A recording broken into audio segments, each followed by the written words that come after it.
पुराणों में कथित है कि श्री कृष्ण ने दुर्योधन और कौरवों को शांति की वार्ता दिए थे, लेकिन महाभारत में युद्ध के बाद पांडवों की जीत हुई और पांडवों की शत्रुओं को विनाश किया गया।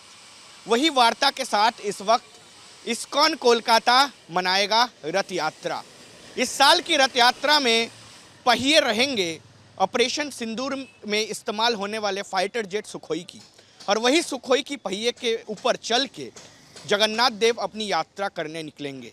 और वही स्पेशल मैसेज जो दिया जा रहा है इस्कॉन की तरफ से वो है कि भारत और पाकिस्तान के बीच में जितना भी तनाव हो जाए, लेकिन भारत शक्तिशाली है और उसी के साथ साथ भारत की दृढ़ता और ताकत में कोई कमी नहीं है।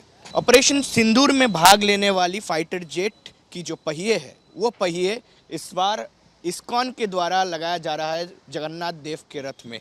क्या सोच के ये जो पहिए है उसको इस्तेमाल किया जाए? एक्चुअली इस्कॉन कोलकाता 1972 में पहला रथ यात्रा हम लोग ने किया था। उस समय सिर्फ एक रथ था, लेकिन बाद में 1977 में एक अमेरिकन प्रभुपाद के डिसाइपल ने 3 रथ बनाया। आप देख रहे हैं ये बलराम जी का रथ है, उसका चक्का जो है 6.5 फुट हाइट का है, लोहे का है।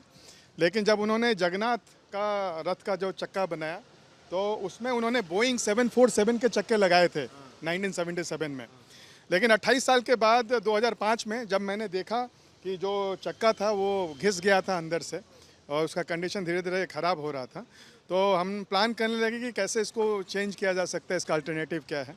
तो उस समय हमें पता चला कि वो बोइंग 747 का चक्का डनलप बनाता था, उनसे हम लोग ने कांटेक्ट किया। वो बोले कि बहुत ही पुराना हो गया, अभी प्रोडक्शन में नहीं है।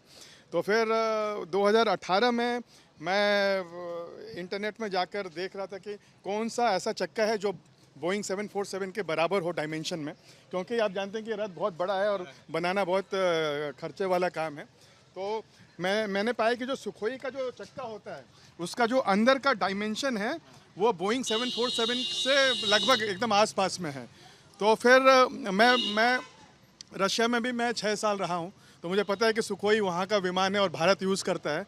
तो मैंने अपने कॉन्टेक्ट्स को पूछा तो वो बोले कि जो सुखोई का जो चक्का है वो भारत में ही बन रहा है, एमआरएफ को लाइसेंस मिला हुआ है। तो फिर मैंने एमआरएफ को 2018 में जब ईमेल किया तो उन्होंने कोई जवाब नहीं दिया।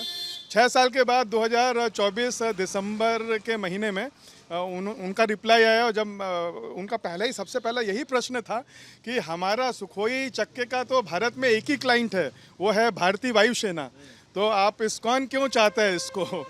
तो जब मैंने पूरा बात बताया तो उन्होंने एक सीनियर जनरल मैनेजर को भेजा और उन्होंने वेरीफाई किया।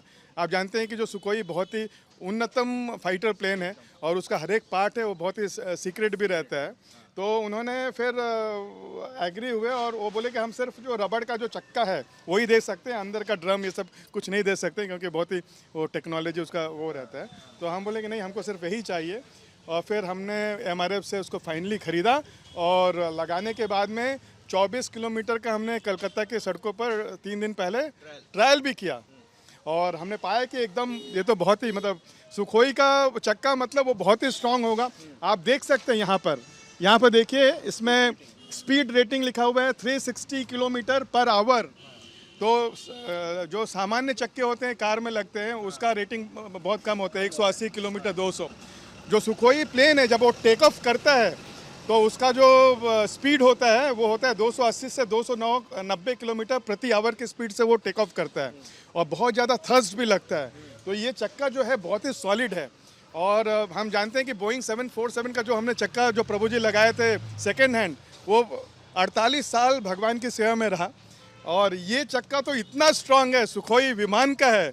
हम सब मर जाएंगे लेकिन ये सेवा करते रहेगा एकदम। और इसी के साथ साथ तो इस साल जो हुआ ऑपरेशन सिंदूर, और उसमें भाग लिया था ये सुखोई विमान, और उसमें हम लोग ने देखा कि कैसे भारतीय जवानों ने अपनी वीरता दिखाई, और उसके बाद जगन्नाथ देव की चरण में अब ये चक्का आ गया।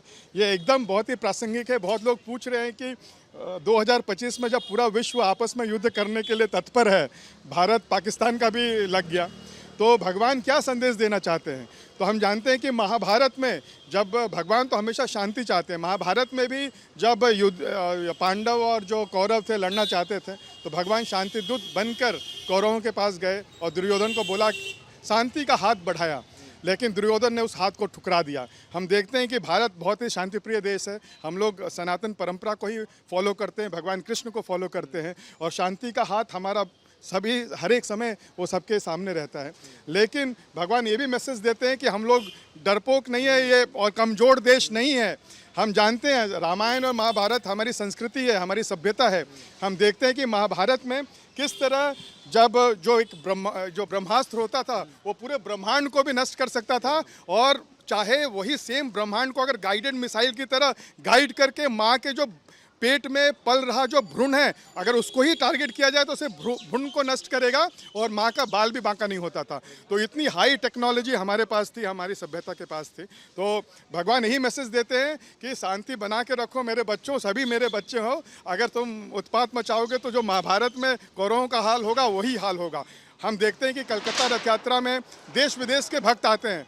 पिछले साल रशिया और यूक्रेन के भी भक्त आए थे, और आप सबने देखा कि जब रशिया और यूक्रेन के बीच में युद्ध चल रहा है, लेकिन जब रशियन और यूक्रेनियन जगन्नाथ के सामने आकर वो रस्सी खींच रहे थे तो सब दोनों हाथ उठा के बोल रहे थे जय जगन्नाथ जय जगन्नाथ।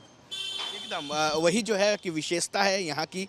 इस्कॉन कोलकाता इस बार तत्पर है और अच्छी तरीके से रथ को मनाने के लिए, और उसी के साथ साथ सुखोई विमान जो एकदम सीधा सीधा संदेश देता है कि शांति रखो, अगर शांति नहीं रखते हो तो फिर पलटवार हम लोग भी कर सकते हैं। और यही भगवान का संदेश इस बार रथ यात्रा के लिए रहेगा शहर कोलकाता से।